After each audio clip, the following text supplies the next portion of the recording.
नमस्कार दोस्तों, आपके अपने YouTube चैनल कमलचंद शास्त्री में आप सभी का हार्दिक स्वागत एवं अभिनंदन है। शुरू करते हैं आज की इस क्लास को। प्रश्न नंबर 1 से, किस प्रजामंडल का संबंध पूनावाड़ा घटनाक्रम से है? ऑप्शन नंबर ए दिया हुआ है आपके सामने, Shahpura. Option number B, Dungarpur. Option number C, Sirohi. Option number D, Bara. तो पूनावाड़ा जो घटनाक्रम है उसका संबंध किस ज़िले से है, किस प्रजामंडल से है, ये आपको बताना है। तो यहाँ 4 ऑप्शन आपके सामने हैं। सही आंसर जो है वो आपको कमेंट बॉक्स में कमेंट करना है। तो यहाँ पर जो सही आंसर है वो है दोस्तों डूंगरपुर। ऑप्शन नंबर बी इस प्रश्न का सही आंसर है। डूंगरपुर प्रजामंडल में पूनावाड़ा घटनाक्रम हुआ था। ऑप्शन नंबर बी इस प्रश्न का सही आंसर है। बढ़ते हैं अगले प्रश्न की ओर। अगला जो प्रश्न है वो है, किस किले को तारागढ़ का नाम से भी जाना जाता है? यहाँ आपके सामने 4 ऑप्शन है। ऑप्शन नंबर ए में दिया हुआ है जयगढ़ दुर्ग को। ऑप्शन नंबर बी, भटनेर दुर्ग को। ऑप्शन नंबर सी, बूंदी के किले को। ऑप्शन नंबर डी, मांडलगढ़ दुर्ग को। बूंदी के किले को, यहाँ मिसप्रिंट है, इसको सुधार ले। तो सही जो आंसर है दोस्तों, बूंदी का किले को कहते हैं, क्या कहते हैं? तारागढ़। ठीक है, ऑप्शन नंबर सी इस प्रश्न का सही आंसर है। और तारागढ़ एक और किले को भी कहते हैं, वो कौन सा किला है वो आपको कमेंट बॉक्स में कमेंट करके बताना है। राजस्थान का एक और किला है जिसको भी तारागढ़ के नाम से जाना जाता है। एक तो आपको यहाँ बता दिया गया है, बूंदी का जो किला है उसको तारागढ़ के नाम से जानते हैं, और एक और किला है, वो कौन सा किला है वो आपको कमेंट बॉक्स में कमेंट करके बताना है। बढ़ते हैं अगले प्रश्न की ओर। अगला जो प्रश्न है, राजस्थान किस गोलार्ध में स्थित है? ऑप्शन नंबर ए पूर्वी गोलार्ध में। ऑप्शन नंबर बी पश्चिमी गोलार्ध में। ऑप्शन नंबर सी दक्षिणी गोलार्ध में। ऑप्शन नंबर डी उत्तरी गोलार्ध में। 4 ऑप्शन आपके सामने दिए हुए हैं। सही आंसर कौन सा है वो आपको कमेंट बॉक्स में कमेंट करके बताना है। तो यहाँ पर जो सही आंसर है दोस्तों वो है उत्तरी गोलार्ध में। राजस्थान किस गोलार्ध में स्थित है? उत्तरी गोलार्ध में स्थित है। ऑप्शन नंबर डी इस प्रश्न का सही आंसर है। बढ़ते हैं अगले प्रश्न की ओर। अगला प्रश्न है, किस संप्रदाय के अनुयायी धधकते हुए अंगारों पर नृत्य करते हैं? किस संप्रदाय के अनुयायी धधकते हुए अंगारों पर नृत्य करते हैं? Option number A Jasnathi. Option number B Haridas ji. Option number C Jambo ji. Option number D Charandas ji. तो यहाँ पर आपको सही आंसर बताना है। तो यहाँ पर जो सही आंसर है वो है Jasnath ji. Option number A जसनाती संप्रदाय जो होते हैं, जसनाथ जी के जो अनुयायी होते हैं वो धधकते हुए अंगारों पर नृत्य करते हैं, और उसका नाम होता है अग्नि नृत्य।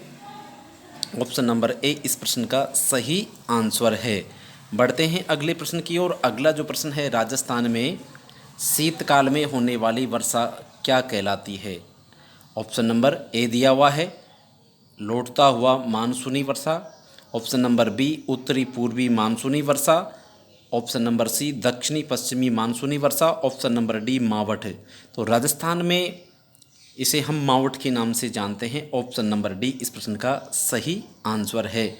बढ़ते हैं अगले प्रश्न की ओर। अगला प्रश्न है, ऊंट की खाल पर सोने चांदी से कलात्मक अंकन क्या कहलाता है? ऑप्शन नंबर ए स्वर्णगिरी। Option number B terracotta. Option number C उस्ताकला। ऑप्शन नंबर डी थेवा कला। ऊंट की खाल पर सोने चांदी से जो कलात्मक अंकन जो होता है वो क्या कहलाता है वो आपको बताना है। मोस्ट इम्पोर्टेंट क्वेश्चन है, तो यहाँ आपको सही आंसर बताना है। इसका जो सही आंसर है वो है उस्ताकला। ऑप्शन नंबर सी इस प्रश्न का सही आंसर है। बढ़ते हैं अगले प्रश्न की ओर। अगला प्रश्न है, राजस्थान का क्षेत्रफल निम्न में से किस देश के बराबर है? Option number A England. Option number B Japan. Option number C Australia. Option number D Sri Lanka. तो राजस्थान का क्षेत्रफल किस देश के क्षेत्रफल के बराबर है ये आपको बताना है। तो इसका जो सही आंसर है वो है जापान। ऑप्शन नंबर बी इस प्रश्न का सही आंसर है। बढ़ते हैं अगले प्रश्न की ओर। अगला प्रश्न है, आदिवासियों का कुंभ कहाँ लगता है? आदिवासियों का कुंभ कहाँ लगता है?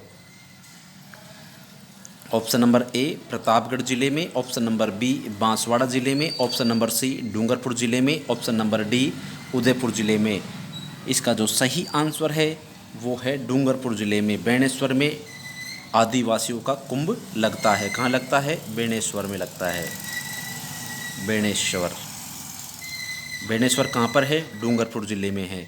तो यहाँ ऑप्शन नंबर सी इस प्रश्न का सही आंसर है।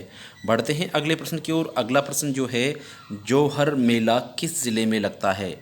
जौहर मेला किस ज़िले में लगता है, ये आपको बताना है। तो यहाँ पर 4 ऑप्शन आपके सामने ये रहे। Jaipur, option number A, option number B Bhilwara, option number C Chittorgarh, option number D Rajsamand. तो जौहर जो मेला लगता है वो चित्तौड़गढ़ ज़िले में लगता है। ऑप्शन नंबर सी इस प्रश्न का सही आंसर है। प्रश्न नंबर 10 है, केंद्रीय ऊंट प्रजनन केंद्र कहाँ पर स्थित है? Option number A Avika Nagar Tonk, option number B Johadbeed Bikaner, option number C Runicha Jaisalmer, option number D Fatehpur Sikar. तो यहाँ पर केंद्रीय ऊंट प्रजनन केंद्र जो है वो बताना है कहाँ पर स्थित है। इसका जो सही आंसर है दोस्तों वो है जोहड़बीड़ बीकानेर। ऑप्शन नंबर बी इस प्रश्न का सही आंसर है। बढ़ते हैं अगले प्रश्न की ओर। अगला प्रश्न है, वीर तेजाजी पशु मेला कहाँ पर आयोजित होता है? वीर तेजाजी पशु मेला कहाँ पर आयोजित होता है? ऑप्शन नंबर ए पुष्कर में, ऑप्शन नंबर बी परबतसर में, ऑप्शन नंबर सी मेड़ता में, ऑप्शन नंबर डी तिलवाड़ा में। तो वीर तेजाजी पशु मेला जो लगता है वो लगता है परबतसर में। ऑप्शन नंबर बी इस प्रश्न का सही आंसर है। बढ़ते हैं अगले प्रश्न की ओर। जो अगला प्रश्न है वो है, हाड़ौती क्षेत्र का प्रमुख लोकगीत कौन सा है? हाड़ौती क्षेत्र का प्रमुख लोकगीत जो है वो बताना है आपको। यहाँ पर ऑप्शन नंबर ए चिरमी, ऑप्शन नंबर बी गुड़दा, ऑप्शन नंबर सी बिछुड़ो, ऑप्शन नंबर डी जीरो। तो हाड़ौती क्षेत्र का जो प्रमुख लोकगीत है वो है बिछुड़ो। ऑप्शन नंबर सी इस प्रश्न का सही आंसर है। बढ़ते हैं अगले प्रश्न की ओर। अगला प्रश्न जो है, सांपों के देवता के रूप में किसे पूजा जाता है? सांपों के देवता के रूप में किसे पूजा जाता है? Option number A Tejaji, option number B Gogaji, option number C Pabuji, option number D Harbuji. तो इसका जो सही आंसर है वो है तेजाजी। तेजाजी को सांपों के देवता के रूप में भी पूजा जाता है। ऑप्शन नंबर ए इस प्रश्न का सही आंसर है।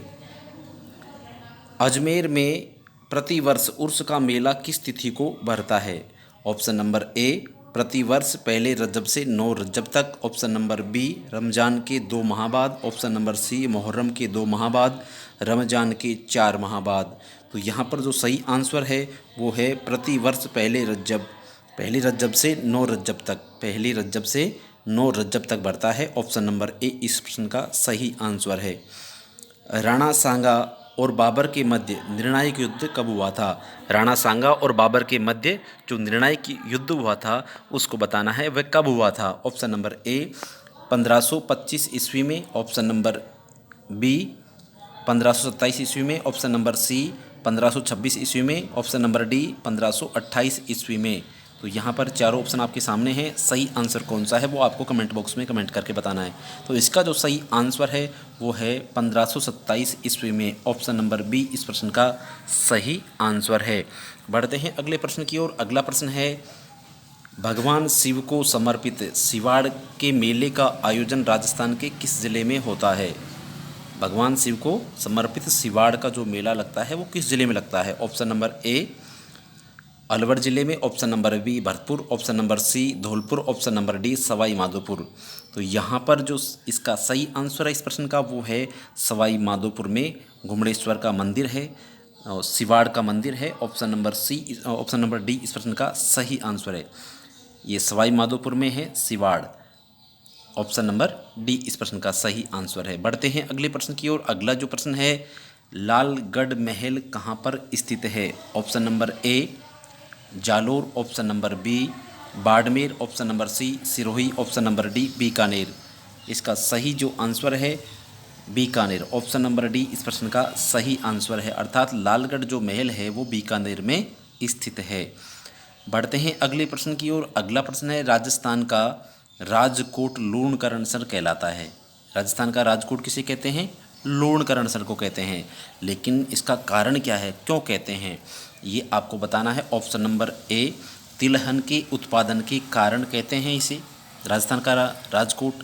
मूंगफली के उत्पादन के कारण कहते हैं, सोयाबीन के उत्पादन के कारण कहते हैं, या बाजरे के उत्पादन के कारण कहते हैं। राजस्थान का राजकोट कहते हैं लूणकरणसर को, लेकिन क्यों कहते हैं? तो यहाँ पर जो सही आंसर है ऑप्शन नंबर बी, मूंगफली के उत्पादन के कारण लूणकरणसर को राजस्थान का राजकोट कहा जाता है।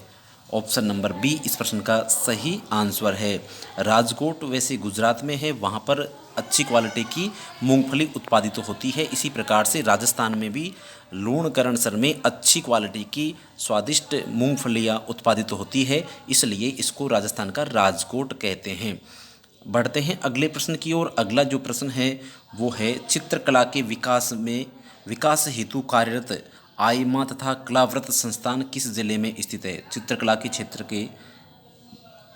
में विकास कार्य हेतु जो आइमा है, क्या है? आइमा कलाव्रत संस्थान है, ये किस जिले में स्थित है? ऑप्शन नंबर ए जोधपुर में, ऑप्शन नंबर बी अजमेर में, ऑप्शन नंबर सी जयपुर में, ऑप्शन नंबर डी बीकानेर में। तो इसका जो सही आंसर है वो है जयपुर। ऑप्शन नंबर बी इस प्रश्न का सही आंसर है। आइमा कलाव्रत संस्थान जयपुर में स्थित है, चित्रकला के विकास के लिए यह कार्यरत है। ऑप्शन नंबर सी इस प्रश्न का सही आंसर है। आज की क्लास का ये अंतिम प्रश्न है, तो ये प्रश्न को और देख लेते हैं। किस शिलालेख में चौहानों को वत्स गोत्र ब्राह्मण कहा गया है? किस शिलालेख में चौहानों को वत्स गोत्र ब्राह्मण कहा गया है?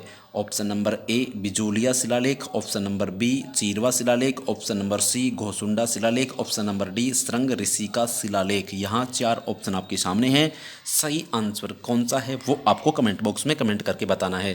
तो इसका जो सही आंसर है दोस्तों वो है बिजोलिया शिलालेख। ऑप्शन नंबर ए इस प्रश्न का सही आंसर है। तो आज के ये थे 20 प्रश्न। आपको कैसे लगे अवश्य आप कमेंट बॉक्स में कमेंट करके बताएं, और मिलेंगे अगली क्लास में। तब तक के लिए सभी को नमस्कार, धन्यवाद, जय हिंद, जय भारत।